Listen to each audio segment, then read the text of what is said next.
जो कि दिल्ली के विधानसभा चुनाव प्रचार के आखिरी दिन से जुड़ी हुई है। दिल्ली विधानसभा के लिए चल रहा चुनाव प्रचार का शोर आज थम जाएगा। इससे पहले बीजेपी के स्टार प्रचारक और उत्तराखंड के सीएम पुष्कर सिंह धामी ने पार्टी प्रत्याशियों के समर्थन में दिल्ली में धुआंधार प्रचार किया।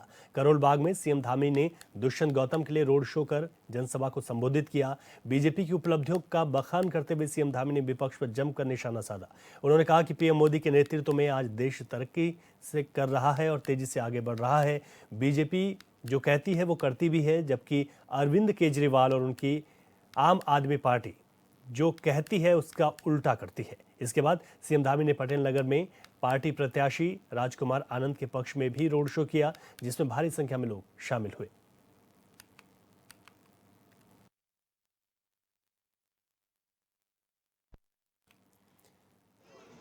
तो ये दो तस्वीरें आपकी टीवी स्क्रीन पर हैं। पहली तस्वीर है करोल बाग में जनसभा की, जहां पर मुख्यमंत्री पुष्कर सिंह धामी मौजूद रहे। उन्होंने जनसभा की और भारतीय जनता पार्टी की केंद्र सरकार की उपलब्धियों का उन्होंने बखान किया है।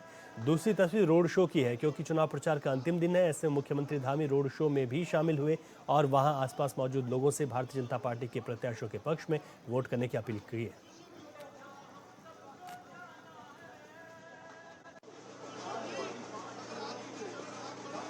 चाहे बागेश्वर का उपचुनाव हो या अभी केदारनाथ विधानसभा का उपचुनाव हो या अभी हमारे निकाय के चुनाव के परिणाम आए हों, या मैं कहूं 30 सालों के बाद हरिद्वार के कार्यकर्ता बहुत बड़ी संख्या में यहाँ पर आए हैं, या 30 सालों बाद हरिद्वार में पंचायत के चुनाव, सारे चुनाव में आप प्रभारी के नाते हम सबको वहां पर सहयोग करते रहे, मार्गदर्शन करते रहे।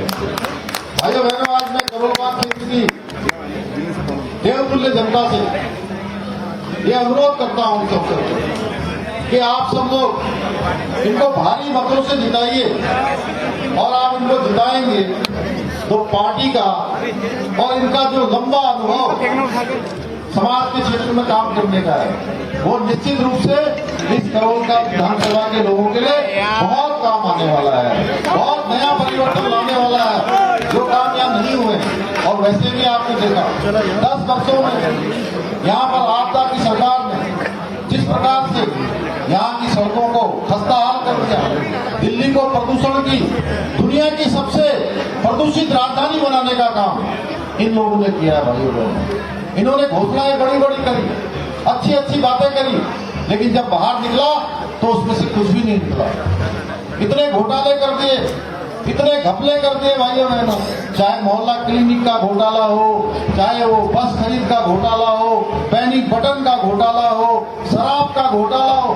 मैं इसको गिनाने लगूंगा तो मैं पिछले 10-12 दिनों से लगातार दिल्ली के चुनाव प्रचार में अलग अलग स्थानों पर गया हूँ, और मैं लगभग 35 से भी ज्यादा स्थानों पर हमारे सभी दिल्ली वासियों से अनुरोध कर चुका हूँ, और हर जगह में देख रहा हूँ कि लोगों ने इस बार परिवर्तन का मन बना लिया है। भाइयों, इस बार परिवर्तन दिल्ली के लोग करने वाले हैं।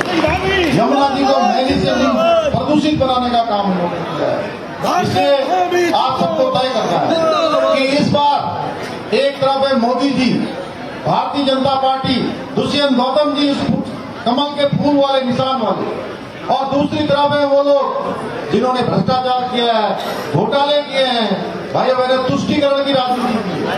एक तरफ है जो भगवान राम का मंदिर बनाते हैं अयोध्या में, दुष्यंत कुमार गौतम जी उस पार्टी से खड़े हैं, भाइयों बहनों उस सिंबल पर खड़े हैं। एक तरफ वो लोग हैं जो हमेशा भगवान राम के मंदिर के बनने का विरोध करते हैं। एक तरफ वो लोग हैं जिन्होंने धारा 370 हटाई, एक तरफ वो लोग हैं जो कहते हैं धारा 370 दोबारा से आनी चाहिए, उनका समर्थन करने वाले हैं। भाइयों बहनों, एक तरफ वो लोग हैं जो बांग्लादेश में हिंदुओं का नरसंहार होता है तो हमारे दुष्यंत गौतम जी राष्ट्रीय स्तर पर उसकी आवाज को उठाने का काम करते हैं। दूसरी तरफ ऐसे लोग हैं जो हिंदुओं के नरसंहार के मामले में बहनों का वहां पर अत्याचार हो रहा था, उनके साथ अन्याय हो रहा था, चुप्पी साधे खड़े हुए थे। भाइयों बहनों, इनको आप ही नहीं, इनको मैं तो पापी कहता हूं दिल्ली के। भाइयों बहनों, ये दिल्ली के पापी हैं जिन्होंने 10-11 सालों तक यहाँ का विकास अवरुद्ध किया है। इसलिए समय आ गया है आप सब लोगों का जोर देखकर मैं देख रहा हूँ रविंद्र जी आपने और हमारे मंडल अध्यक्षों ने, यहाँ के सभी कार्यकर्ताओं ने, पदाधिकारियों ने बड़ी तैयारी की है। हमारी फसल पक्का तैयार हो गई है। अब 2 दिनों तक, आज 3 तारीख हो गई, 4 और 5 तारीख की शाम को 6 बजे तक जब तक मतदान पूरा ना हो जाए, एक एक कार्यकर्ता को अपने अपने बूथों पर डट कर खड़े रहना है और कमल के बटन को इतना दबा देना है, इतना दबा देना है, इतना दबा देना है कि 6 बजे कमल का बटन अंदर और 8 तारीख को जब रिजल्ट निकलेगा तो भाइयों बहनों, आप सब कह रहे थे देवभूमि से हम लोग आए, देवभूमि के सारे लोग चाहते हैं, पूरी देवभूमि चाहते हैं कि दुष्यंत गौतम जी सर्वाधिक मतों से जीते, भाइयों बहनों, भारी मतों से जीते, एक रिकॉर्ड यहाँ करोड़ों की जनता बनाए। इतना ही मैं आप सबसे निवेदन करते हुए अपनी बात को समाप्त करता हूं।